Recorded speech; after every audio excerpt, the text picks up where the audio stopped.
All right, if y'all can make your way to your seats, appreciate your flexibility today in meeting with us here in the main auditorium.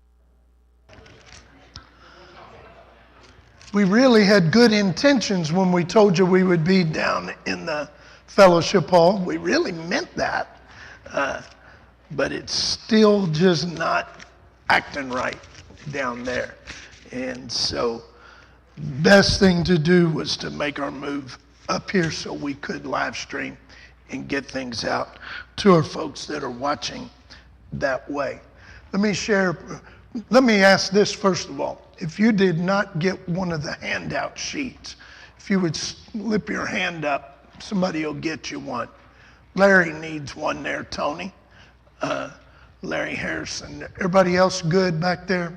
You got them? All right. Let me share prayer requests with you. First of all, our pastor, his degree of angle bending and so forth was up today to 95 degrees. That is up from 92 on Monday, and some of the swelling is beginning to go down.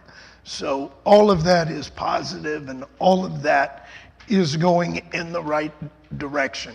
His plan still yet is to be here with us on Sunday.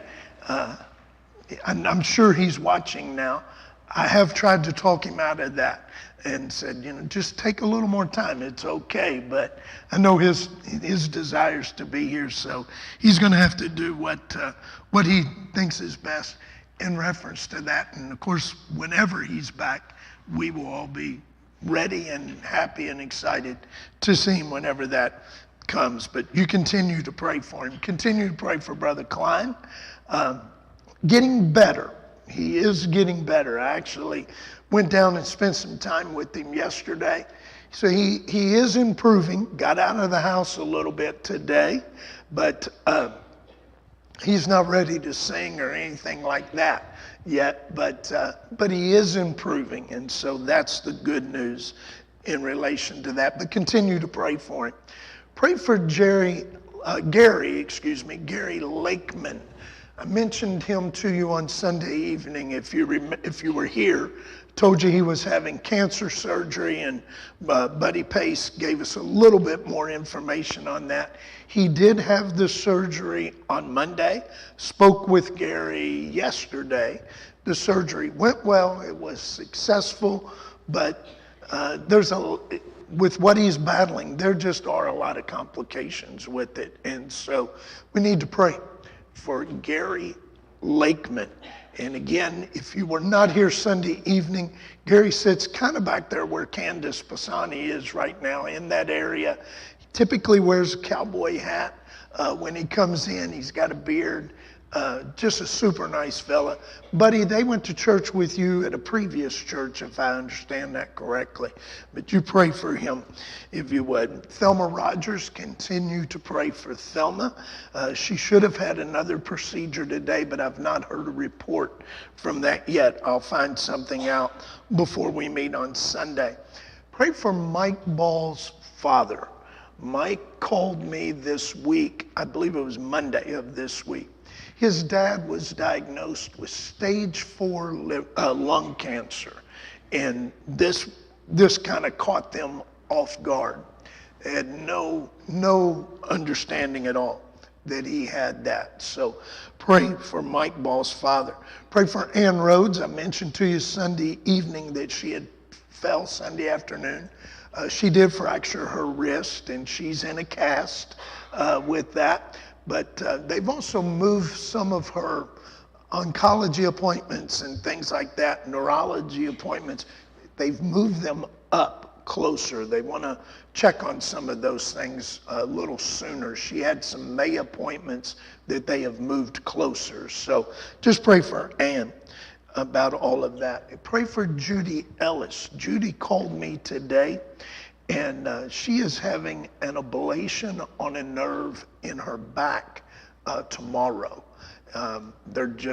She's got a lot of back pain, and they're going to wind up just deadening the nerve is what the way they've chosen to attack that. So pray for her. Pray for Anita Jackson. Anita is waiting for an MRI on her back. She has been in a good bit of pain. She was here Sunday with us, but she's in a good bit of pain. And so pray for Anita with that. Continue to pray for Dana Guard. You've been praying for Dana. Continue to do so. And then pray for Melvin Chandler. Melvin is a good friend of Doug and Dana's. Doug has worked for Melvin for quite some time. Pray for him. He was going to light a fire with gasoline, and you can kind of figure how that story ends, but he is in Grady. So pray for Melvin Chandler. He got to come home. Okay, great. He was in there earlier in the week, got to come home, so that is good. But continue to pray for him. And then all of our summer events, be praying for them. VBS, basketball camp, the 2 teen camps that we've got this summer. It's going to be a busy summer with those 4 weeks already on the calendar. So be praying for all of those things. What about requests that you have this evening? Anybody got it? Pray for Paul Brads. Paul got MRI results, and there's some stenosis, but there's also some of the screws are not doing exactly what they want them to do. So you pray for him. They're going to have to make some decisions on how to handle that and what to do with that. But pray for Paul Brads. Others. Yes, Cass.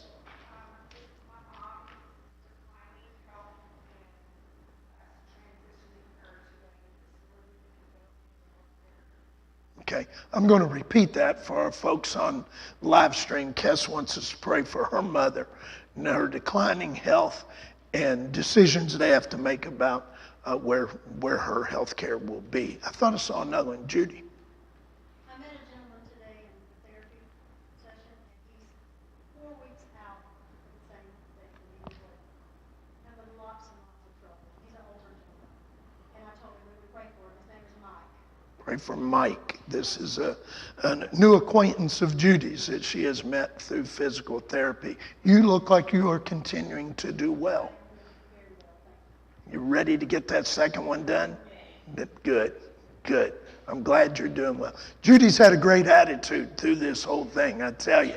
If attitude has anything to do with it, and I think it does, Judy's attitude has been wonderful through all of that. So I'm glad, Judy, that you're doing well.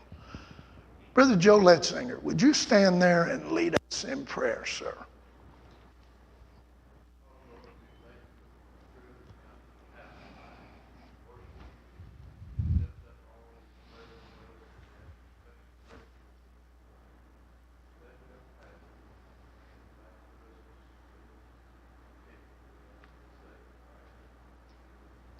Thank you, Brother Joe. Appreciate that.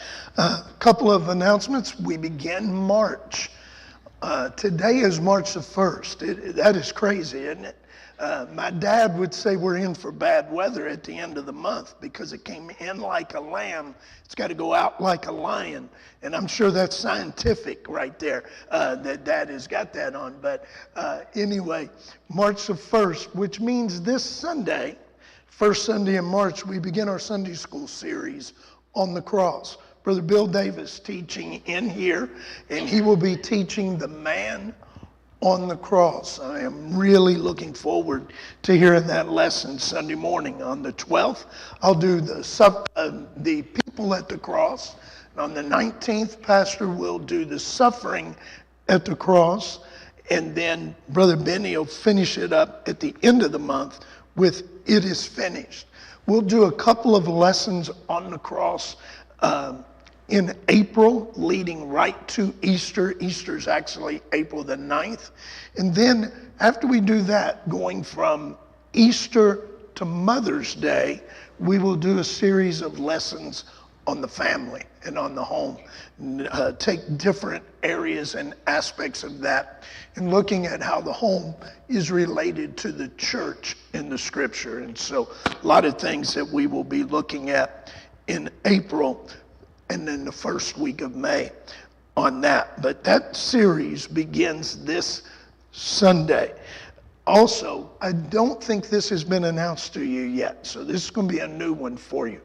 Saturday, March the 25th, the younger teenage group will be hosting a chili supper on Saturday, March the 25th. Now, typically they'll have games and things that go with that. I think they are planning that as well. But a chili supper, it's a fundraiser as they're planning for their camp and all. So come and get free chili for $20 a bowl, and or something like that, however that breaks down.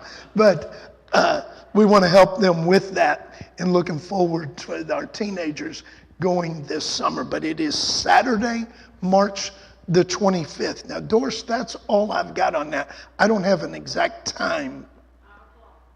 5 o'clock on Saturday, March the 25th. We'll be announcing it multiple times, of course, between now and then. I am sure they're going to have a sign up for that. Tony may want to talk with Michael and Solania about getting a website sign up on that as well for folks, but that is Saturday the 25th. And then your memory verse. I don't know if you got an email this week or not. Some people where email is not, it's not functioning for everybody. I'm not getting them right now. I think Doris is just trying to hide stuff from me, but I'm not getting them now. But the memory verse for this Sunday, not the 12th like I originally said, for this Sunday, 1 John chapter 4 and verse 1. That is, Pastor wants to plan on doing that if he is able to be with us on Sunday. If not, I'll do that on Sunday evening. But 1 John chapter 4, verse 1, and right now the plan is for Pastor to do that on Sunday evening. So that'll begin our verses and begin our study with that. Go ahead and take your Bibles and turn to Numbers. Numbers. We'll get there in just a few moments. But this week, you're reading Leviticus, finishing it up maybe yesterday or today. Leviticus, you're finishing Hebrews, and you're beginning the book of Numbers. Now, I thought when I said you were finishing Leviticus that I would have got a standing ovation right there. But we are getting a few smattering of applause for sure as it relates to that. But I know some of you are happy about that. Hebrews also is going to finish this week.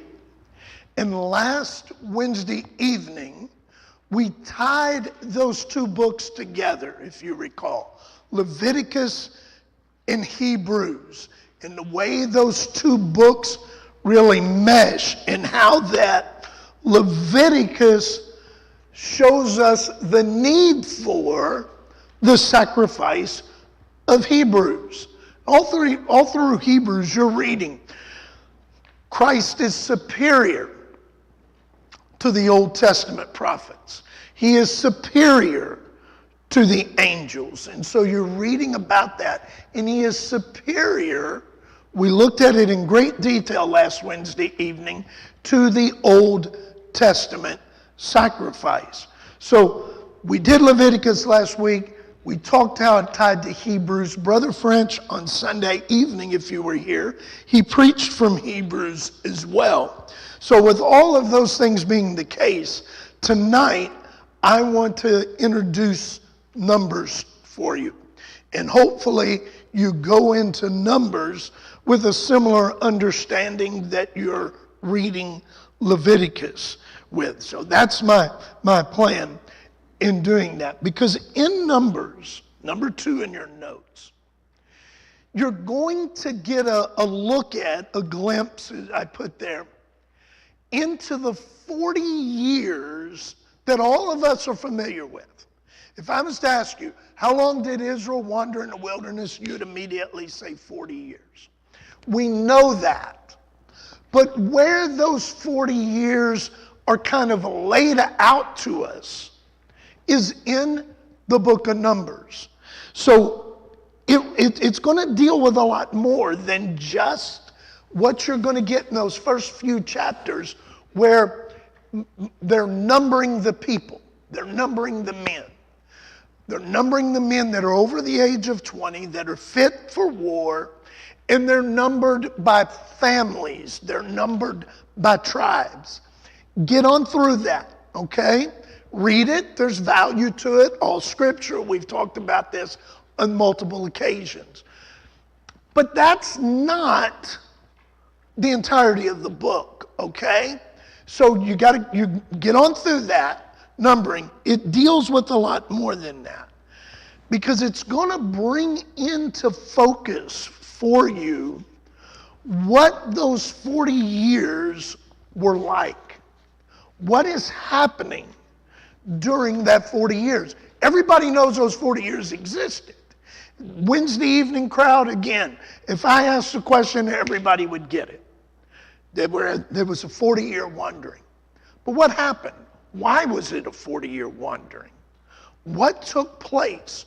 Why was it 40 years and not 50 years? Why wasn't it 35 years? And so all of those things are explained for us in Numbers. And this book specifically deals with that time period. So let's put things in order in our brains, all right? I got to put things, I got to get them in the category. And then I can hang things on them when I've got them in that category.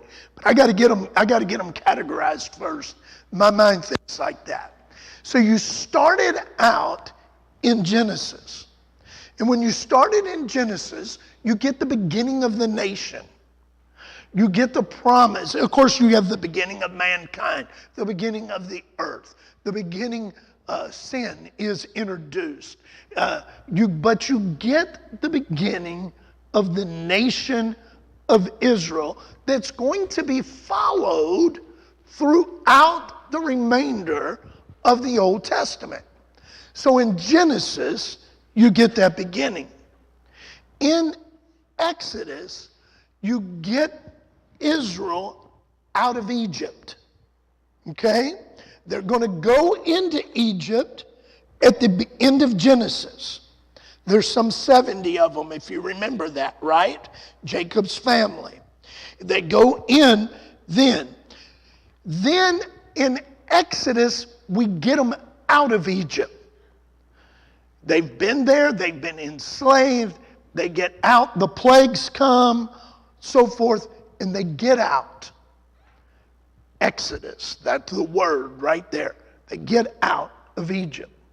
Leviticus, that you're finishing, you get the sacrificial system. We talked about it in great detail last week, and the law.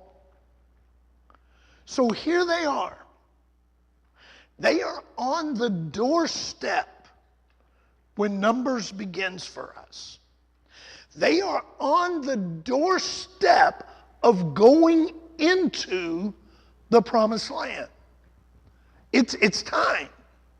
They're ready. God is ready for them.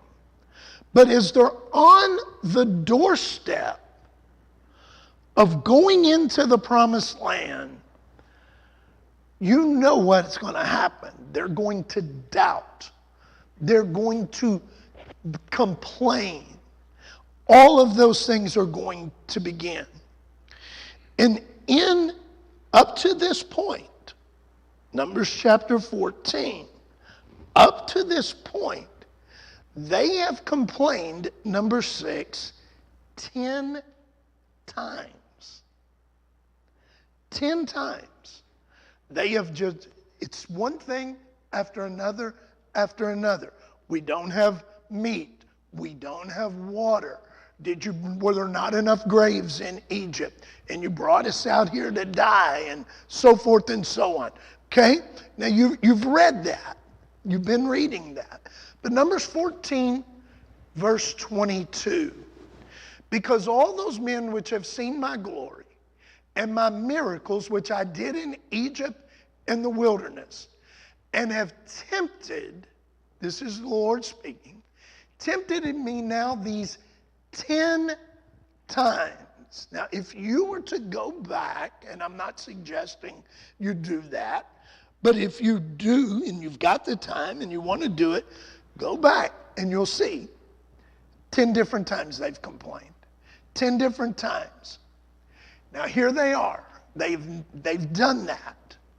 I pulled out a few of them. Look at chapter 11 of Numbers, verse 1. And when the people complained, between Exodus and Numbers, if you start reading, you're going to see that phrase. The people complained. It displeased the Lord. The Lord heard it. His anger was kindled, and the fire of the Lord burned among them and consumed them that were in the uttermost parts of the camp. Now I want to ask you, from that one verse, is God happy with their complaining? No. What was your giveaway, by the way? Was it consume them with the fire? Hey, you see this. You know this. Doesn't it seem like to you that would cure the complaining? For me, if I was present in Egypt, saw those 10 plagues, how it hit the Egyptians, I would like to think, I would then believe that God is real, that God is sovereign, that He is all powerful, and He can just do whatever He chooses. I'll be okay with it. These people see that. The Red Sea parts in front of them. They see that. On and on and on it goes. But they keep falling into this cycle of complaining. Verse 4 of chapter 11. And the mixed multitude that was among them fell a-lusting, and the children of Israel also wept again. Wept again. They're not crying because they're sad. They're complaining. And said, who shall give us flesh to eat? Complaining. It's in chapter 14, the first 4 verses. And all the congregation lifted up their voice and cried, and the people wept that night. And the children of Israel murmured against Moses and against Aaron. They're complaining. And here, look what they say. Would God that we had died in the land of Egypt. Or would God we had died in this wilderness. Now let me ask you a question. Do you think they ever regretted making that statement, we wish we had died in the wilderness? That's exactly what's going to happen to them. I'll cover that in a moment. And wherefore hath the Lord brought us into this land to fall by the sword, that our wives and our children should be prey? Were it not better for us to return to Egypt? Did they want out of Egypt? The thing they wanted was out of Egypt. They're crying. And the scripture says the misery comes up before the Lord. They're so frustrated and so burdened, so beaten down in Egypt. We want out. We want out. We want out. God, you got to hear our cry. He hears their cry. He takes them out. All of these things they see. And then their response is, it'd have been better if we just died back there in Egypt. Or if we just died in the wilderness. And they said one to another, let us make a captain and let us return into Egypt. Constant complaining. Constant complaining. We're getting ready. They're at the point to get ready to go in. Look at what they do in verse 10 of chapter 14. But all the congregation bade stone them with stones. The them is Moses and Aaron. We just need to kill them. We just need to get rid of them. And the glory of the Lord appeared into the tabernacle of the congregation before the children of Israel. Who are they blaming? Number 7, who are they blaming? They're blaming leadership. They're blaming leadership. Now, I want to ask you a question. Was it the leadership, Moses and Aaron? Was it their fault that the people were not going into the promised land now? No. They're getting the blame for all the bad stuff that happens. And we often talk about leadership, and rightly so. And leadership has tremendous responsibility, and you know how I feel about it. But we also have to understand this. We have a responsibility to follow proper leadership. So leadership's got a responsibility to be right. Okay? Was it 2 weeks ago, Pastor was talking about Aaron and the horrible leadership that he had provided. Leadership has a responsibility to be right. But then, as we are followers, we have a responsibility to follow correct leadership. It is a hand in glove. It's not an either or, it's a both and. These people are blaming the leadership, and you know the story. They're ultimately going to die in that wilderness. It was not the leadership's fault. It was their fault. Their lack of trust in the Lord and listening to those 10 spies. You see it, chapter 13, verse 26. And they went and they came to Moses and Aaron and all the congregation of the children of Israel into the wilderness of Paran to Kadesh, and brought back unto them and to all the congregation, and showed them the fruit of the land. And they told them and said, we came into the land whither thou sentest us, and surely it floweth with milk and honey, and this is the fruit of it. Now right there, if we stop right there, everything's good. Go back in your mind, think of what has happened over the last period of time, from the plagues of Egypt all the way to where you are now. The killer word of Numbers is the first word of verse 28. Nevertheless. Nevertheless. I know what God did, but I know what God has done before. Listen, no excuses here. They have seen it. They were part of it. They were fed. They were watered. They were delivered on multiple occasions. They knew. They had defeated the Amalekites when they had never fought a battle in their lives. Remember, we talked about it 2-3 weeks ago. Aaron and Hur holding up the arms of Moses. These people saw all of this. Nevertheless, the people be strong that dwell in the land. And the cities are walled and very great. And moreover, we saw the children of Anak there. Those are giants. The Amalekites, they'd already defeated them once. Dwell in the land of the south. Hittites, Jebusites, Amorites dwell in the mountains. The Canaanites dwell by the sea and by the coast of Jordan. Caleb tries. He stills the people. Gets to Moses and he says, let us go up at once and possess it. We are able to overcome it. Is he speaking, humanly speaking, they are able to overcome it? No, he's thinking, he sees the big picture. Caleb sees what had happened in the past. But the men that went up with him said, there are 10 of them, we be not able to go up against the people, for they are stronger than we. They're right. But they weren't stronger, and you know this, than the Lord. Stronger than their circumstances, yes.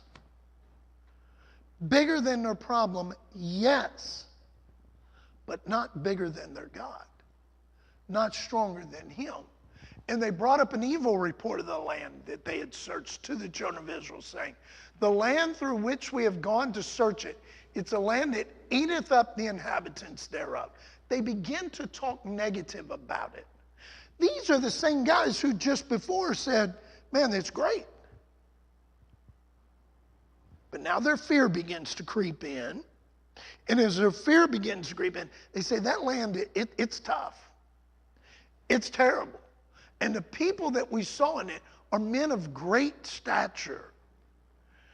And there we saw the giants, the sons of Anak, which come of the giants. And we are in our own sight grasshoppers. That's fine.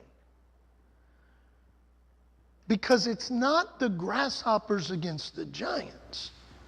It's God against the giants. You got to think back. They refused to do so, and I don't want you and I to refuse to do so. Got to think back through the things in your life that God has brought you through. Have there been some bad times? Of course there are. Job said it better than I'll ever say it when he said, man is but a few days born of woman and full of trouble.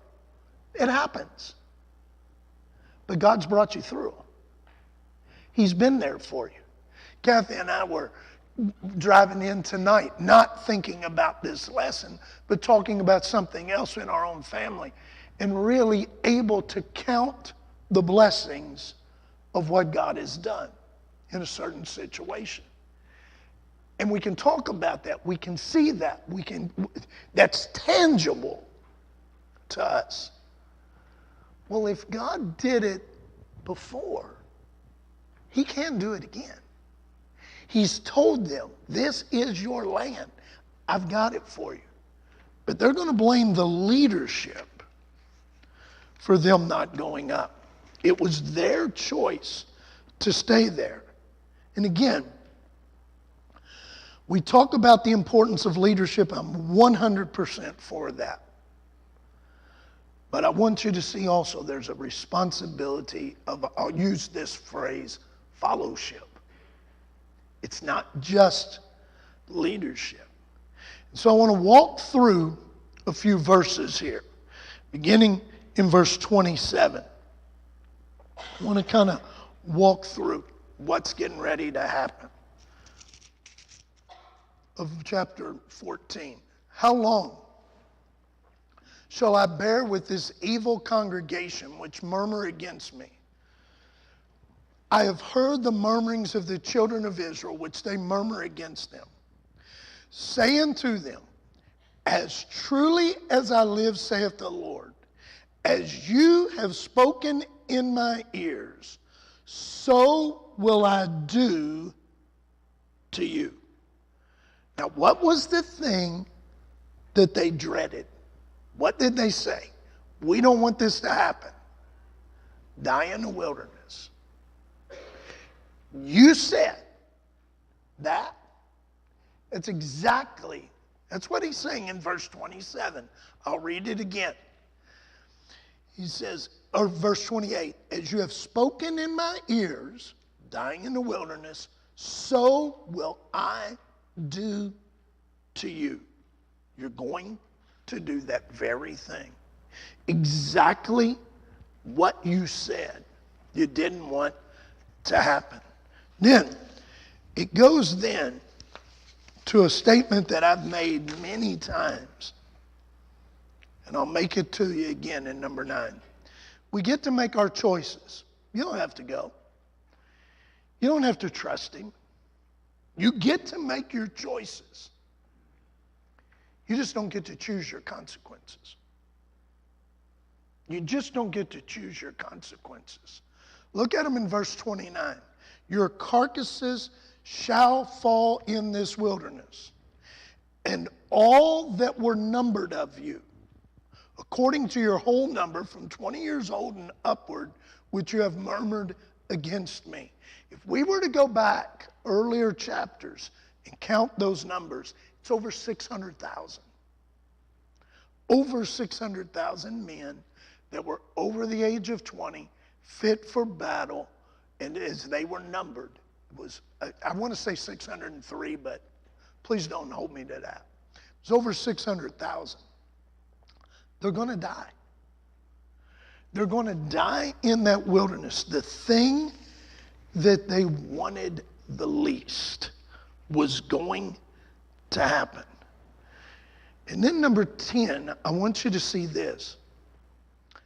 It matters to those who follow how we live. It makes a difference. And I'm going to show you right here in this story. Verse 33, and your children shall wander in the wilderness 40 years. The kids didn't have anything to do with it, right?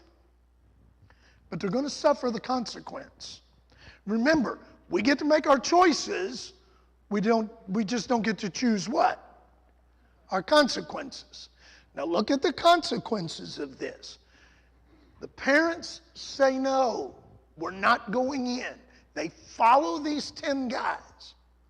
They follow them, and now all of a sudden, all right, their children are going to spend this time in the wilderness. And bear your whoredoms. They will pay for what you did until your carcasses be wasted in the wilderness. They're going to stay in the wilderness till all of you die.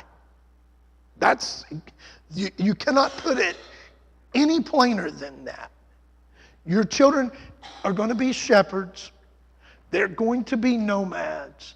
They're going to wander because of what you did.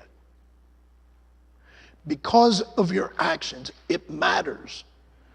People that come along in our wake, and they watch us and they do as we do, they're either blessed by wise decisions we make, or they're beat up by the poor decisions we make.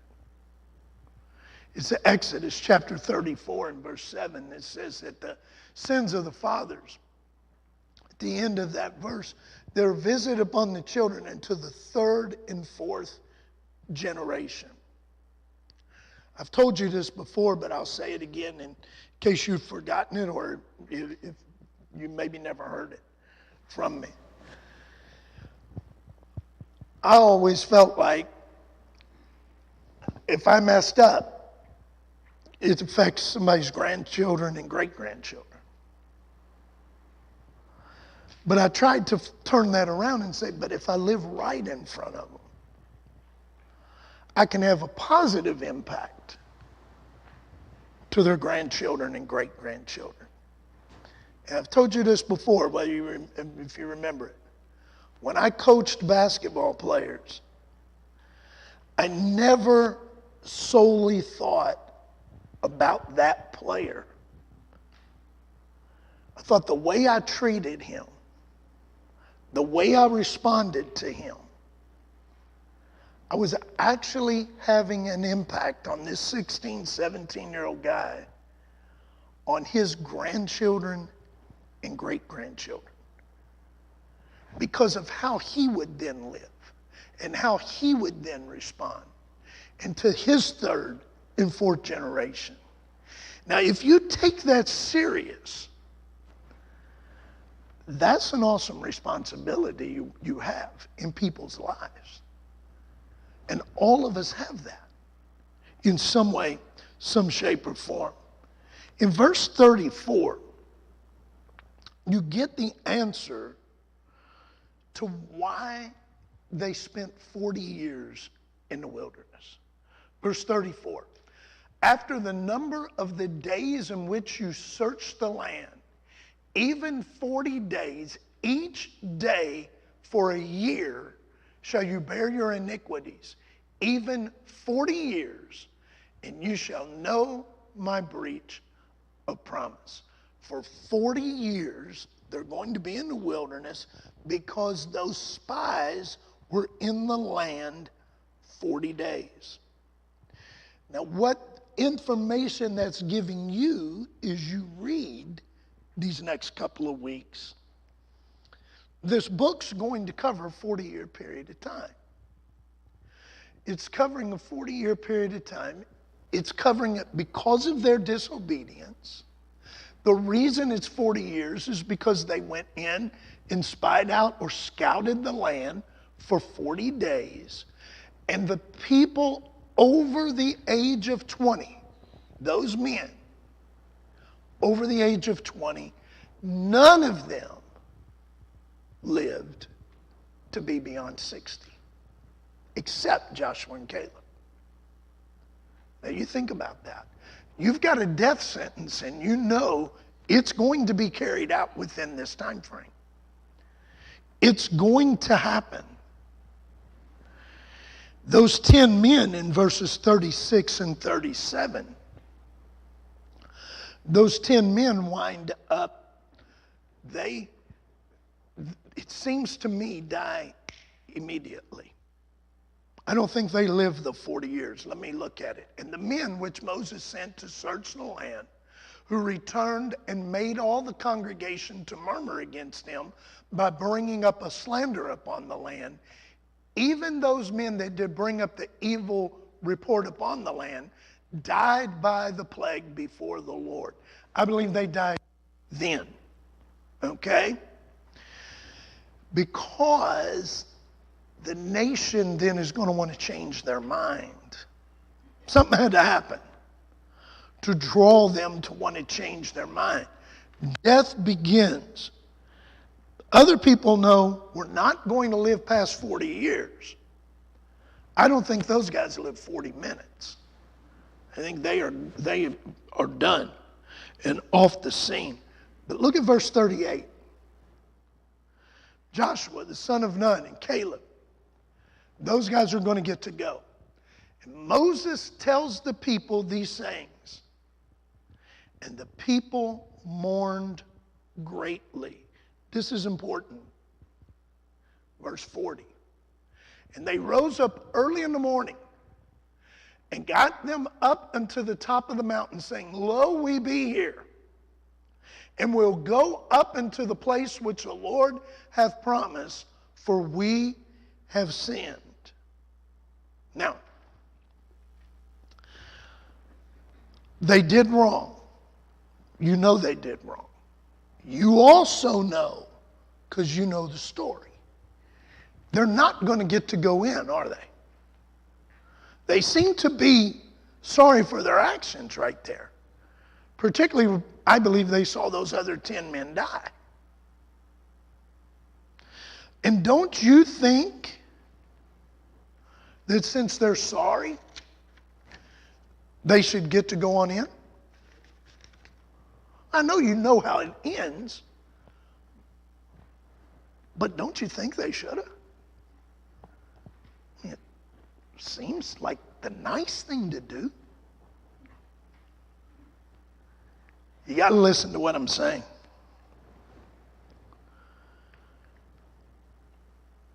You can be forgiven